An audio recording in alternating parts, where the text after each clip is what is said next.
And that's why every man, woman, and child should EDC a nice big fixed blade knife, because you never know what's going to happen. As well as a flashlight, something to get you through just in case. Remember guys, stay safe, stay smart. Alright, that should be my shot. Where's my stuff at? Oh, cool. That makes so much more sense. Much better. Alright, gotta get the shot just right for the folks on Instagram. I've been kind of picky lately. Let's see, we can do hard knife, hard life. Yeah, that I like that. There we go. Right, that should be the shot. Right. Boom. Nailed it. Alright. Yeah, I like it, but it's a little bit of a chunker. Just throw this in the pocket. How's it going, guys? Today we are looking at the Spyderco Chaparral Light Weight, a knife that, despite not having any singularly fantastic qualities, is just pretty damn practical. One that's not necessarily my favorite, but wins a lot of pocket time, more so than some of my other favorites. So let's talk about this knife today, shall we? We're gonna start things out with the spec check as always, and then we're gonna dive into the pros of the knife, the things it's doing well, the so-sos, the little nitpicks, and then the oh no's, the possible deal breakers or things that are something that causes us to take a step back. So let's get this spec check in here and kick this off. Here we go.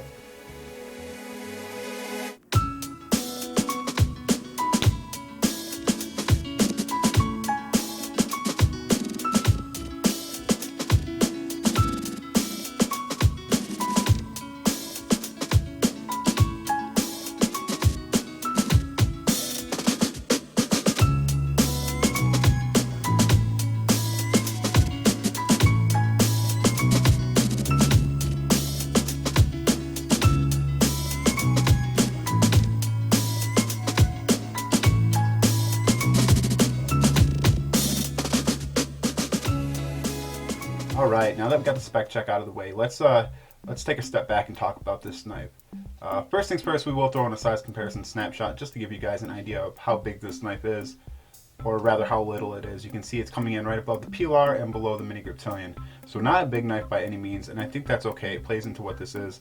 If you worry about 3-inch blade length in some areas where you're going to have the restriction, I think that plays well into this knife. We're not going to go super deep into that, so just side note on that, under 3-inch blade length, I think you're getting a good package here, a nice one to consider. So that's our snapshot. We're going to break this down. Let's start with the pros of the knife, the things that it's doing well. First thing I want to touch on is the price. You're getting $89 for this guy across most retailers, and that's competitive enough with the Spyderco lightweight lineup. You have like the Delica, which comes in at $78, but for about $10 more, you're getting a pretty good step up in the steel. Pretty nice little package here. And then you have like the Native 5 and then the Spyderco Para 3, which is coming out, which is a couple bucks more than this, and that'll be an interesting option once that releases. But for right now, where this is at, I think $89 is a pretty good price range. And then just kind of breaking down the knife, we're going to close it up and kind of just work our way forward. The pocket clip, I'm a big fan of the wire clip. One of my favorite production clips you can get on a knife. Right behind the Benchmade deep carry clip. So I'm going to put a video of this going in and out of the pocket, and you can see that it carries pretty well, goes in and out really easily, a pretty discreet carry. What they've done is under the wire clip, they've put this little flat spot here with the logo, which is nice because that prevents tearing up the pocket or a lot of resistance due to the bidirectional texturing. So I really like that touch. Well thought out on where they place that. And then just also when it's in the pocket, you don't notice it too much because another win of this knife is the weight. It says 2 ounces online. I actually got a little bit under, about 1.95, and that's phenomenal. Something that once it's in the pocket, you're not going to notice it. And then another thing is the thickness of this knife. This is rolling in at 0.32, and I wish I had a Delica here to compare for you guys, but that rolls in at about 0.4. So this is significantly thinner, and you notice that when it's in the pocket. So just the way it's carrying is going to be just another overall win of the knife, and the size and how light and how thin this knife is. So kind of moving forward on it, we're going to talk about the blade real quick. This is really thin stock. Off the top of my head, it escapes me, so I'll pop it up on the screen again.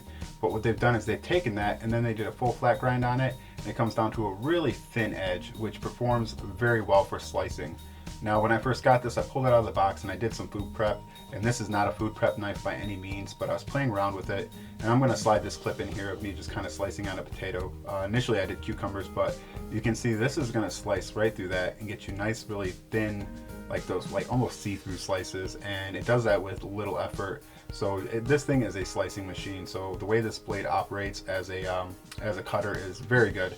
I'm very happy with how this cuts, and that's one of the reasons I keep it around, because it's just going to go through pretty much anything I need it to. Doing a pretty good job. It's going to be a high point of this knife as well. And then just the overall construction of the knife. Once again, I'll throw something in here so you guys can see me just kind of taking it apart. And once I do finally get it apart, you'll see that it's got liners, which is nice for the lightweight series. I know some people prefer that. If you're one of those guys who are against the bug out because it doesn't have liners, this one does. And everything is keyed. All this hardware that you see is keyed, which is really nice. And I was just very, very impressed with how much they compacted into this knife. And it is running on phosphor bronze washer, although they're some of the thinnest ones I've ever seen on a knife. But they did throw that in there, so you know, just a little hat tip to them for that. So when you take all those things and you put them together, I think you're getting a very practical knife for stuff that you would have in like a light EDC use for me, and that's why it's going to win a lot of pocket time, because it just checks a lot of categories for what I'm looking for in a knife. Sub $100, 3 inches, so under 3 inches. My sweet spot for a knife is generally 3.25 to like 2.5. That's kind of my Goldilocks zone for a knife, and I prefer small knives if you guys weren't aware of that. So that's something that just overall I'm kind of digging it in those aspects. Now there are some things to talk about in the so-so category, so let's roll into so-sos. So the first so-so we're going to touch on is something that could be something that people hold against it, or it could be something that people find a positive. So that's going to be the first one, and that's just it's a very unaesthetic looking knife. There's not a lot going on here. It is a simple design. It's got this gray, very just flat matte gray, nothing that really pops out. So if you like looking at knives or having a knife that you admire for the looks and the design, this isn't really going to check any categories. However, if you want a knife that doesn't catch a lot of attention coming out of the pocket to open something up really quickly, maybe that's something that this knife has going for it. It is just nice, classy design, nothing special either way, not ugly, not great looking, so just kind of middle of the road on looks. Something else this knife is going to be lacking on is a fidget factor. There's no real fidget factor with this knife, and that's going to be due in part to how strong this lockback is. It is very secure. You know, there's no blade play either way. It does lock up really nicely, but what that does is that gives you a lot of resistance when you're opening this knife and closing it. And as far as Spidey flicking, I'll put a little tidbit in here of me trying to Spidey flick it. This one took me a little while to get used to, and I can Spidey flick almost all my knives. But this one is just how small it is and how much tension is on that back lock. It's not exactly the best Spidey flicker, and there's another reason that we're going to kind of roll into on that, and that's going to be the Spidey hole. This is a Taichung model, and they are known to have some sharp holes. This feels like a very unfinished edge.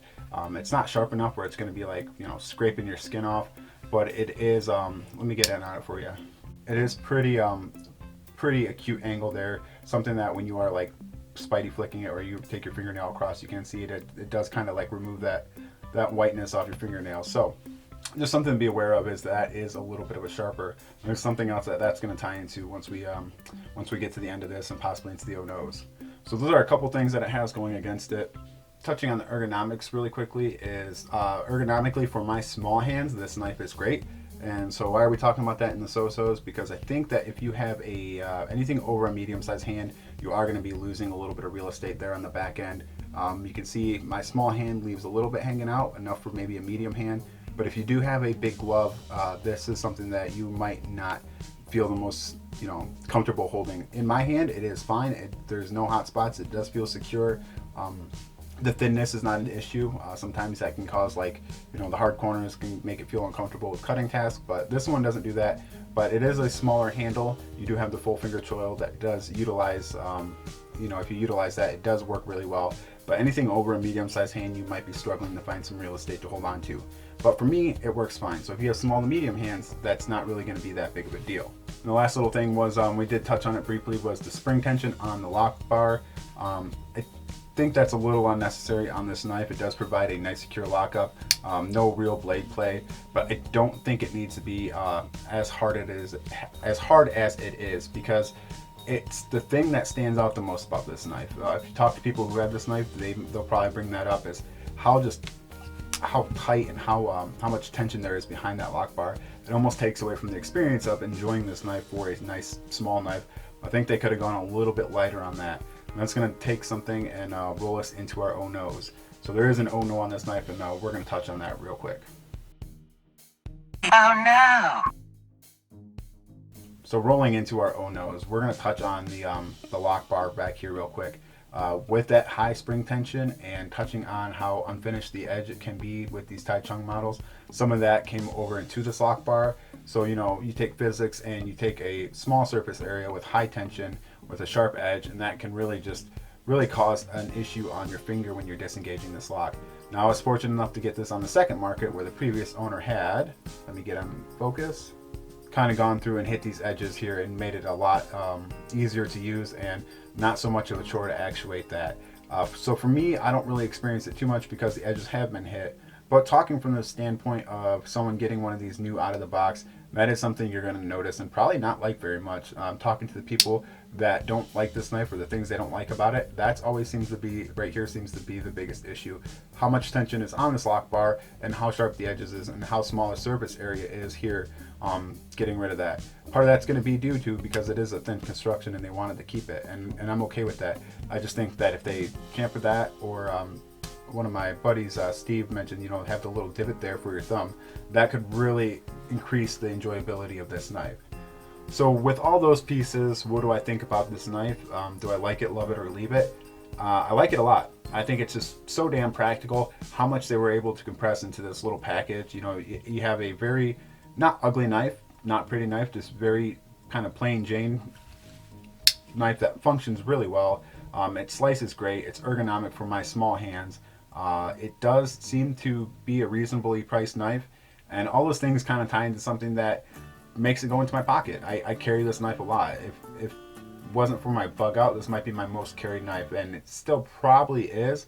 I'm going to be looking at some other options with the Para 3 coming out and getting a Native 5 to check out that I'm really excited for. My buddy Kenny from In the Pockets, who I'm going to link below. Go check him out, man. That guy's got some great philosophy on this stuff, on knives in general.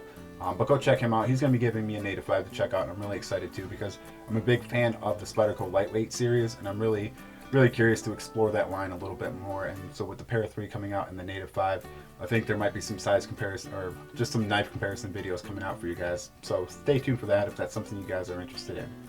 So those are my final thoughts on this knife. Overall, not very assuming, not fantastic in any particular manner except for how light it is and how well it slices. But it's just so damn practical, I have to carry it.